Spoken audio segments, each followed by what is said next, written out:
I'm Coach Corey Wayne, and this is my video coaching newsletter. And the topic of today's newsletter is going to be love cannot exist where there is no trust. So I've got an email here from a guy from India, actually.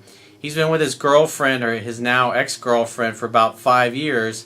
And this is now the third time that they've broken up. And he says that he used what was in my first book, 3% Man, to get her back the first couple of times. Well, all their breakups involve other women, apparently, whether he was flirting with them, and then obviously his most recent one, he was hanging out with a girl that he had a fling with before he even got together with his now ex-girlfriend. So obviously he told her about this, or she found out, wasn't happy, broke up with him again, and now he's like, I gotta get her back.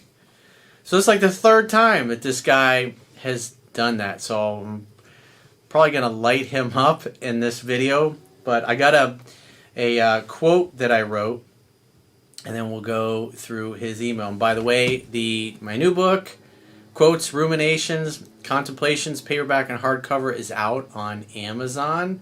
The audiobook has all been submitted to Audible, so it takes, I don't know, a week or two for them to go through and approve it and then filter down. So hopefully in the next week or two, the audiobook will be available as well. So with that said, the quote says, love cannot exist where there is no trust. In all relationships, trust is the hardest thing to earn and the easiest thing to lose. Habitual liars incorrectly learned early on in life that in order to survive, they must lie to and deceive others. The only way they feel safe is to lie. This is obviously a problem for most normal people who simply won't put up with being lied to and deceived. Great teammates are loyal and honest with one another. They're in it to win it together. The likelihood that a dishonest person becomes an honest and loyal person is simply not a good statistical probability. People don't change who they are, but they may become a better version of themselves. So we all encounter people that lie to us and deceive us. And one of the things we've got to understand is that this is just what they learned in life. And the likelihood that they're going to change or become a good, honest person, I mean, this is how they survive. And especially when by the time somebody's an adult, the chances of them, they don't value it. And so they don't have a track record of it. It's just too easy when you have a life of living a certain way. And so for me personally, statistically, whether it's a woman that's cheated on all of her boyfriends, or the guy she's dated, or somebody that you can habitually catch in lies, it could be a guy, it's just customers, sales reps, it's just people that habitually lie to you. You can't trust anything that they say. I mean, just look at our politicians. It's pretty much almost everything that comes out of their mouths is BS. And we all kind of know this. But yet, we keep voting for the same people. 96% of all incumbents get reelected. So we got nobody to blame but ourselves. But yet we'll keep complaining about things and how they never get any better. But then we'll vote for the same person and be surprised that nothing changed. So with that said, let's go through his email. He says, hey coach, noodle arms from your comment section. I guess that's his, I guess he's got his spaghetti arms. He says, I'm 24 years old, and if it wasn't for you, I would have never understood women as much as I do, understand life and relationships as much as I do. Thank you for getting me through my worst times by clearing out the fog, by sharing enlightening experiences. You're the internet cool dad for many people, giving us advice about relationships that our parents never gave. My incident and problem. The incident. I think there's a series of incidences here. It's not just a one-off thing. You just slipped up, said the wrong thing, or did the wrong thing. This is a habitual character flaw, obviously. Or maybe, more than likely, you were dating a woman you just weren't really super into. Because here's the reality. Most people are just dating people that they have average interest in. And they settle. And they make all kinds of excuses for settling. But they look around the world as they're going through life and they think, wow, she's hot. Why am I more attracted to her than the person I'm with? I never felt that way for this person. Why is that? What does that all mean?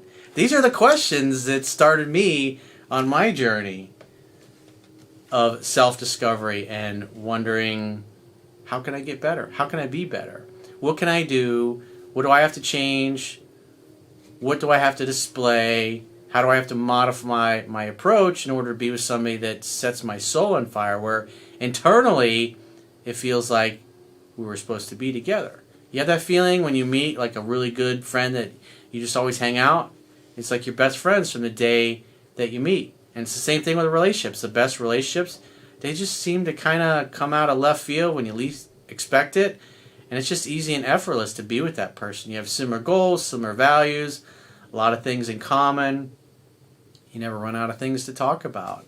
And you can enjoy the silence together. It doesn't mean you got to be chit-chatting every single minute of the day. It's nice to be with somebody who you can sit with in silence, and maybe you're both reading a book or watching a television program or just watching the birds fly by over the ocean or the lake or wherever you happen to be. Great things don't come along very often, but if you're always tied up with average and mediocre, then when somebody spectacular or a spectacular opportunity comes along in your career or your business, because you've settled and you've probably told yourself you don't deserve it, you won't really take advantage of that great opportunity. And unfortunately, that's most people's reality. He says, this girl broke up with me 2 weeks back, and we had been dating for 5 years now. We had broken up twice before this. Once before I found your work and your book helped me to get her back, and a second time when I was caught flirting with another girl on Instagram. Okay, so he didn't really elaborate why the first time was. Maybe he was just being a beta male and got dumped. But the second time, he was flirting with another girl. He says, I later apologized for being a jerk, but also told her that I felt she didn't show enough affection towards me, and also the fact she was holding back, which I hated, still didn't justify my actions. Well, part of the reason why she was probably holding back, she just wasn't that into you. You can't make somebody feel something that they don't feel. Now, it's also possible that she's structured and just not a very affectionate person. Some people are like that. If you're an affectionate person, I wouldn't recommend getting into a relationship with somebody that's a cold fish. It's not going to go well. And you trying to change them or fix them or get them to be more like you want them to be just simply doesn't work out. Go find somebody that has what you want. It's like too many people just settle. They make excuses like, well, this is fine. He says, after which I saw a few changes in her. She would hold back as she felt chances of us getting married or having a future was very less due to cultural differences, as in India families get married and not only two individuals, figuratively, obviously. She would call me 80 to 100% of the time, but not show verbal or physical affection until and unless I initiated it. That's either she's a cold fish and not an affectionate person, and there are people that are like that. But more than likely, if she dumped you because you turned her off, she probably just wasn't that into you. And on top of that, you've lied to and deceived her now, I guess, a second time. He says, which I hated, but went along with it as I really love spending time with her. Yeah, but who wants to hang out with her? It's like being with a really hot girl who's terrible in bed. That's the worst. I mean, it sucks. Everything's great, but she's got no body awareness, and she sucks in bed, and she doesn't get any better, and she's not coachable. She just doesn't get it. What do you do then? She was very much in love with me before she recently broke up with me because I met one of the girls who I had a fling with years ago before I met my girlfriend. Let's call her S. Come on, man. You've broken up with this girl twice already, and you thought it's a good idea to go hang out with some girl you hooked up with. So why are you going to hang out with a girl that you used to hook up with? Because you're not that into your girlfriend? You're not happy with her? A lot of people do this. People that tend to be liars and cheaters, especially a lot of women, they do these Frankenstein boyfriends where they've got the one guy that they're having sex with. They've got the one guy that's their emotional tampon that they call whenever they have a problem because he listens, he's attentive. And the guy that she's sleeping with just doesn't do those things, doesn't want to do those things, or he's not capable of those things. And maybe she's got another guy, the Harry Honda, that comes over and fixes her toilet when it breaks. when the guy she's sleeping with drops a giant deuce in there and clogs up the plumbing. I told her that I was meeting this S, but when I later brought up the topic about what happened when I met S, she said I had never informed her, so maybe she was deceiving you. There's another thing you gotta keep in mind is women will blow a little thing up into a big thing, and so they can create a big breakup fight. And they do that when they're looking for a reason or an opportunity to dump you. And so something that's seemingly innocuous, they blow up. I mean, obviously in this case, if you were flirting with another girl, it's a sign of disloyalty. And if you're flirting with other girls, there's probably plenty of other things over the course of 5 years that you lied to her about, and she caught you in those little lies, and this just happens to be the latest. You can't trust somebody who's constantly deceiving you and lying to you. Oh, I won't flirt with girls again, and then they go right. Not only did they flirt with her, he actually went and met with a girl that he had slept with. It would have been different if he and his girlfriend had gone and met this ex-fling of his for lunch or something.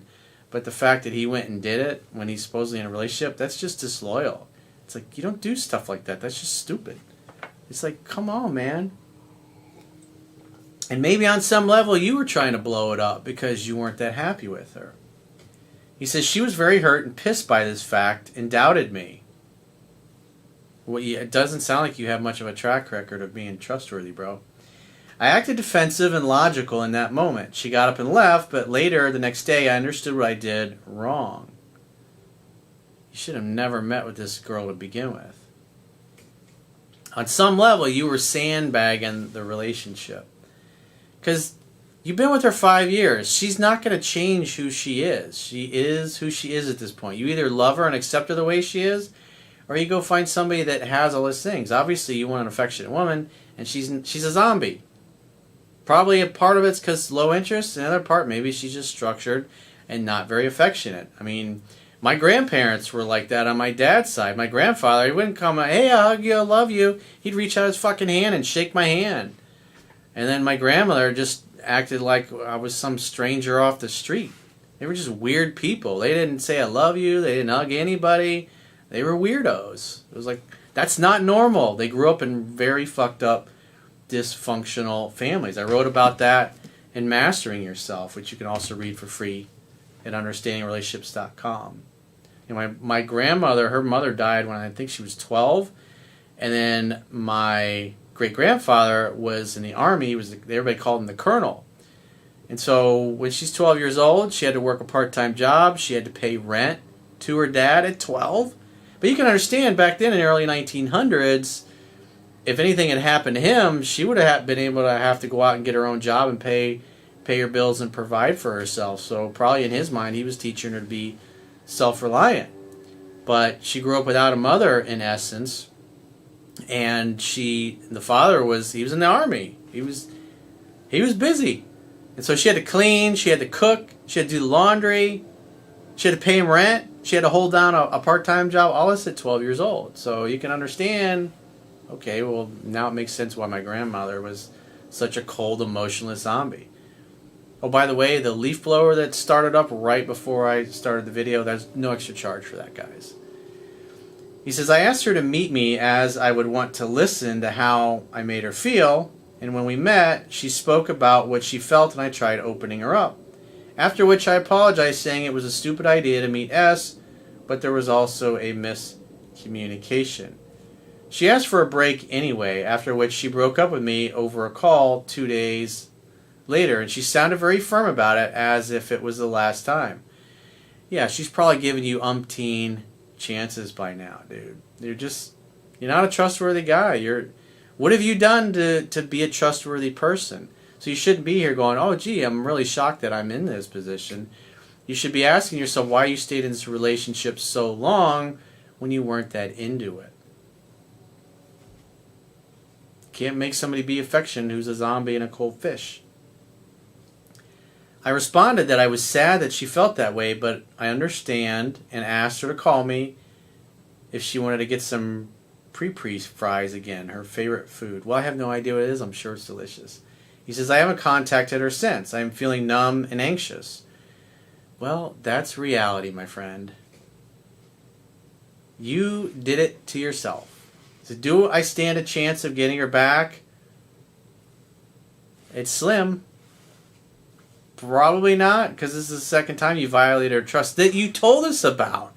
We don't know about all the other possibilities, but the other thing you got to ask yourself is, your actions are not the actions of a guy who's really into his girlfriend. Your actions are a guy who's staying with her because he's afraid he's not going to find anybody else, and so he puts up with a lot of things he's not happy about. And you're still trying to get your needs met. You're still trying to find that affection that you're missing in your current relationship with somebody else, because you've obviously had many conversations about this over the last 5 years and nothing's changed. He says, where did I go wrong? Well, number one, you shouldn't lie and deceive people, and that's kind of a dumb question. Hello? Hello, McFly. You ever saw the Back to the Future movies? But also the other thing is, it's like, at some point you recognize that you're not going to be able to fully get your needs met with this particular woman. And your choice is to either accept that she's an emotionally zombie, or you go find somebody who isn't, who's very affectionate and very touchy-feely. Me personally, I like affectionate women because I grew up in a non-existent, there was literally no affection in my house. So I really appreciate a woman as touchy and feely, likes to hug, kiss, be close to me, spoon, wake up with her in my arms. That's just me, though. And so I wouldn't be with a zombie or a cold fish or a woman who doesn't like to touch me or she keeps her arms or hands to herself. It's like, no thanks. Should I start dating again or heal first? Well, it kind of sounds like you were already acting like you were a free agent. So that's up to you. You should take the time to get back to, you should go work out, get rid of those spaghetti arms, optimize your body so you look better. You get more interest from other women. And when you feel ready, go out and start dating. How to stop obsessing over getting her back? Well, rejection breeds obsession. And the reality is, if you take a step back and you think about how things were in your relationship a week or two before you went out with this other girl, that's your true indication of how you really feel about your girlfriend. And obviously, it doesn't sound like you're that into her. So it's better for you and better for her, to be honest with you, if you just let her be. But I would be following what's in 7 Principles Get an Ex Back. I wouldn't call her, text her again for any reason. You apologize because you fucked up, and she didn't want to give you another chance because you've obviously done this multiple times. So you should look at this as an opportunity to finally break free and go find somebody whose goals and values match up and align with your own. Maybe you're more meant to be a perpetual free agent and you're just not into being exclusive and monogamous with a woman. You got to consider that possibility. You shouldn't agree to get serious with anybody unless you're 100% convinced that eventually it leads to marriage or living together or having a family, if that's what you want.